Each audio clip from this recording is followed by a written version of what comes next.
So as Steve and I drive back from the Barrie area, the greater Barrie area, the GBA, I told Steve, you know what, every so often we try to do top 10 lists. I feel bad still. I had Johnny's 2 weeks ago and then forgot to bring it to everybody. I couldn't get it there. I did Amy's last week. Steve's up. Top 10 list. Rules are simple. They're your 10. Don't care. Talk about, why you picked them, whatever. But they're your list. So kick it off at number 10. Okay. Well, like Amy said last week, I don't have a whole lot of paragraphs after the name. But I have a small little honorable mention list of Brace for Landing, Coupe de Ville, and Merchant Man. Those are my honorable mentions. That's fair. Yeah. That's fair. They all look good. Yeah. 10, Swinging Senorita. Yep. What do you like so much about Swinging Senorita? Well, I most of these things are just the way they're going, like the way they actually do it. I just like the way they. Yeah, I'm not there. I'm not behind them. Johnny loves her. The only time you were saying negative 2 weeks ago, he said, "I don't know, Anthony. She was terrible today." He said she trotted okay. She was just bad. And then they were happy with her on Wednesday. So it could have been sickness, could have been short, it could have been a million things, but they said she was better the other day. I love this filly, as I said. This is Jeff. Jeff Etsy's, so Springhaven Farms. This was his top pick of the sale, and they ended up keeping a small piece of this filly. So I keep a close eye on her also. I like her a lot also. Okay. Number 9, I got my 1%. Nice. I like it. My 1%. I love this horse for various reasons, but aside from all my personal feelings about my 1%, the horse looks nice on the track. To put it in perspective, when you asked me who to breed this mare 2 years ago, a couple of years back, I was like, nobody. Yeah, I remember. So I will stand corrected because now she's on my top 10. Horse looks nice. Yeah. I like this colt a lot. Number 8, I got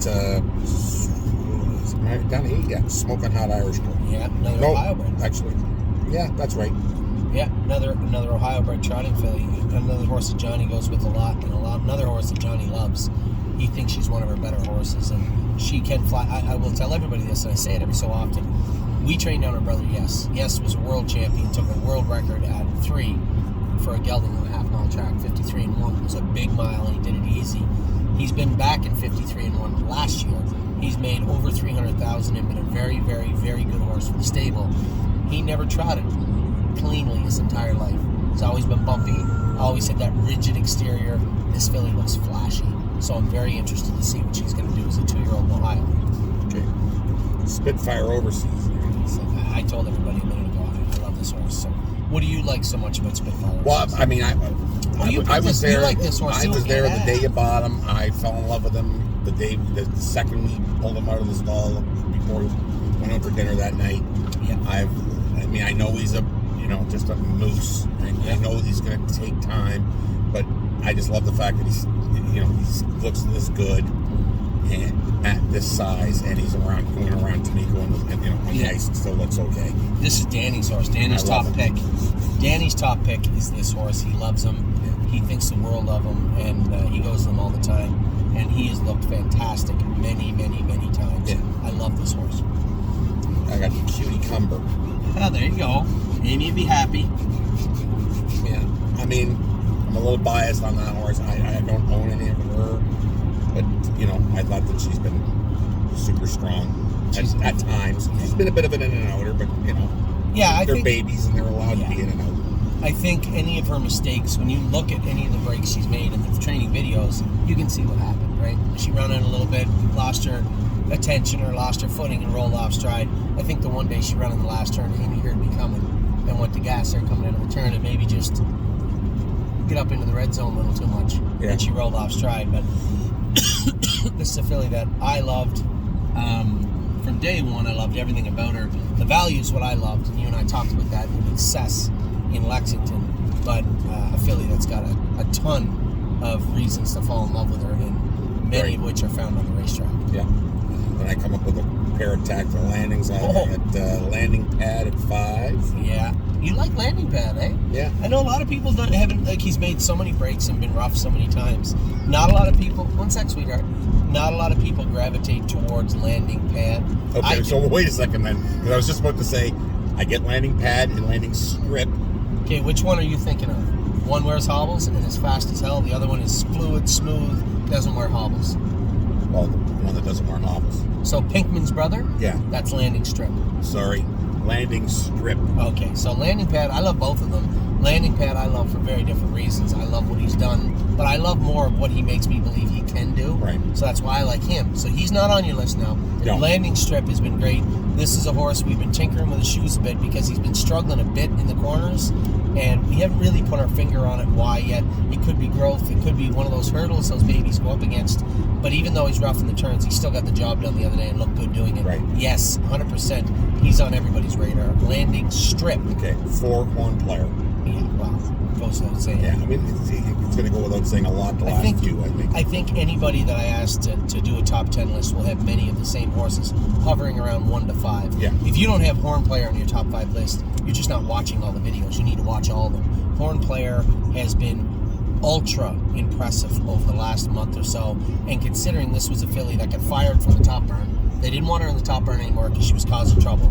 Amy, before we got everything changed the way we wanted it, asked me, she said, we're getting a lot of horses in here. If you bring any more in, get that Horn Player out of here and give her to someone else. Then we got all our shoes changed and she started trotting right, and then all of a sudden everybody wanted Horn Player. Everybody wanted to go with her, everybody wanted to train her, everybody wanted to take care of her.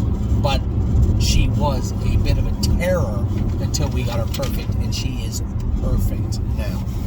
Okay. 3 is, I got Sister Solange. Yeah, nice filly. Again, another filly that everybody should have on our list. This is a filly that floats over the ground. I told everybody she kicked the gate today and got her foot stuck in the gate. Probably going to be a little sore for a couple of days, but just one of those things where, you know, your kid fell down in the backyard. You know, what did I do wrong? She's a baby. She was goofing off on a Sunday, and she'll be fine. 2, Carter Michael Dio. Really? And I love that horse. I was wondering if he was going to make your list. Carter Michael Dio, quietly, and I've said this a number of times, is probably one of our best bred horses in the entire stable.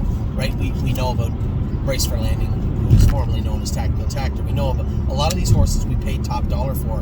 Not many of you have paid very close attention to Carter Michael Dio. Carter Michael Dio is, and probably because he's in international money, people kind of pass by him. Take a look at the dam, the second dam, the third dam. This is Brigham Dreams, full.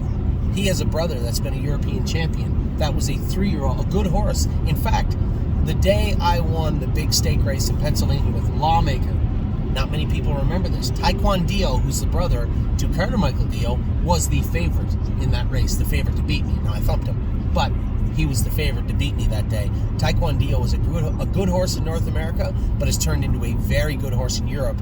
This is Carter Michael Dio's half-brother. Did any crop of horses in Harrisburg look any better than the international? No, I don't think there's any. You and I had said it all when we went there. I said, this is why we bred My Jazz to international money. Yeah. You know, because I wanted to throw a big horse. All the ones we had, aside from Austral Hanover, who was a little bit runtish and small, aside from him, all the other international monies were big, strong horses. So I wanted to give an offspring of My Jazz a chance to be big. I was surprised when My Jazz arrived here last week. She grew a lot. She's a big girl now. And I just, looking at the international monies, looking at his pedigree, looking at everything about him, it was a slam dunk. I was happy. I got the breeding. I actually bought my breeding from Dio Valente Farms yesterday. Finalized the purchase of it. So My Jazz is going to international money much because of horses like Carter Michael Dio. Right. And number 1, it is. Are you a little biased? I'm a little biased, but Enzo Guello. Yeah. So I mean, it goes without saying. So Steve, here's the full breakdown for any of you that maybe haven't paid attention. Enzo Guello, that is his Aguayo. I'm going to call him Guello now. Whatever. I'm going to do that. So Enzo was not on my radar at Lexington. When I approached Lexington, I thought that we would be able to buy a bunch of affordable Father Patricks. I, like most other trainers, looked at the entire catalog and realized that a lot of trainers were down on Father Patrick. That's right, I have a children's Band-Aid on my thumb. That's correct. A lot of trainers were down on Father Patrick's, but the catalog he had was so strong. Maternally, the mares were so strong that I was thinking, geez, maybe we could get some real affordable priced, high-end pedigree here at Lexington. And I had 3 or 4 picked out on day 1, some throughout the sale. Now, I just thought that Steve's horse would sell good. I didn't look at him other than I looked at him the day before with Steve, and I told Steve what I thought. After watching them sell so strong on day one, I think you'll probably get 30 or 40,000 for Enzo, which I don't know if I was ready to pay. That probably wasn't. But when you turned around and brought it to my attention that he was stuck at 7 or 8,000, it wasn't really that hard to get him to 17. And when we bought the horse, you know, I didn't put him in a group, and you and I just talked about this. I didn't put him in a group because I didn't want people thinking that I was just using their money to help out buddies and buy horses to put. I didn't want people to think that. So I kept him aside from everything else. Nobody asked about him. Nobody thought about him. I didn't think about him. When we trained him, his first couple of times he made breaks. He didn't have hobbles on. And I remember saying to James, I said, you know, he's going to be like a Stallion Series type. That would be great for me if he got there. Like a Mordiner type horse, nice win a race or two, you know, show some talent, show that you're going to be a decent horse. That's all we really look for. And it wasn't until we got his shoes changed and his hobbles on that it was apparent got a lot of talent. Can really fly. Nice horse. So it's been a real breath of fresh air for the stable. Very happy to have him in it. Very happy that we were able to get him when we were. So that's the story on Enzo. That's where he came from. Enzo is right now, as we drive down the road, the leader of the pack at the barn, so to speak, and a lot of horses trying to chase him down, and a lot of horses that'll have something to say about that crown come qualifying and stake time. Many of them were in your also mentioned list as Right. Brace for Landing. These are horses that are bigger, stronger horses than Enzo is right now. It doesn't mean that they'll ever catch him, but they get a little bit of leeway because they do have to pack a lot more muscle onto bigger frames. So, although I am excited about Enzo right now, he's an exciting horse to sit behind and watch and train and dream about. There's a lot of horses that got a lot of work to do and a lot of pasture between now and July 1st, 2022. So, thank you. I think that's a great top 10 list. I think it's right on line with most everybody in the stable, to be honest. Enzo is the best horse right now in the barn. I was happy to hear you talk about Carter Michael Deal. I love that horse. Now, Merchant Man, an honorable mention, is fair. Although he was good the other day, I do think your list is pretty fair from top to bottom. So, that is Steve Palermo's list. If you guys ever get to Tamiko, you can do your own list. Send me your lists. I can read them out. Again, I'm sorry to Johnny. He went through the trouble of making a top 10 list a couple of weeks ago. It's kind of outdated now. I'll get Johnny's list out to you guys at some point. I'll get him to redo it, and I'll get it out to you. And everybody else, feel free to send me a list. I'll be happy to pass it on. So that's your top 10 list. We got a couple of burns to talk about, and we're all done. Back in just a minute.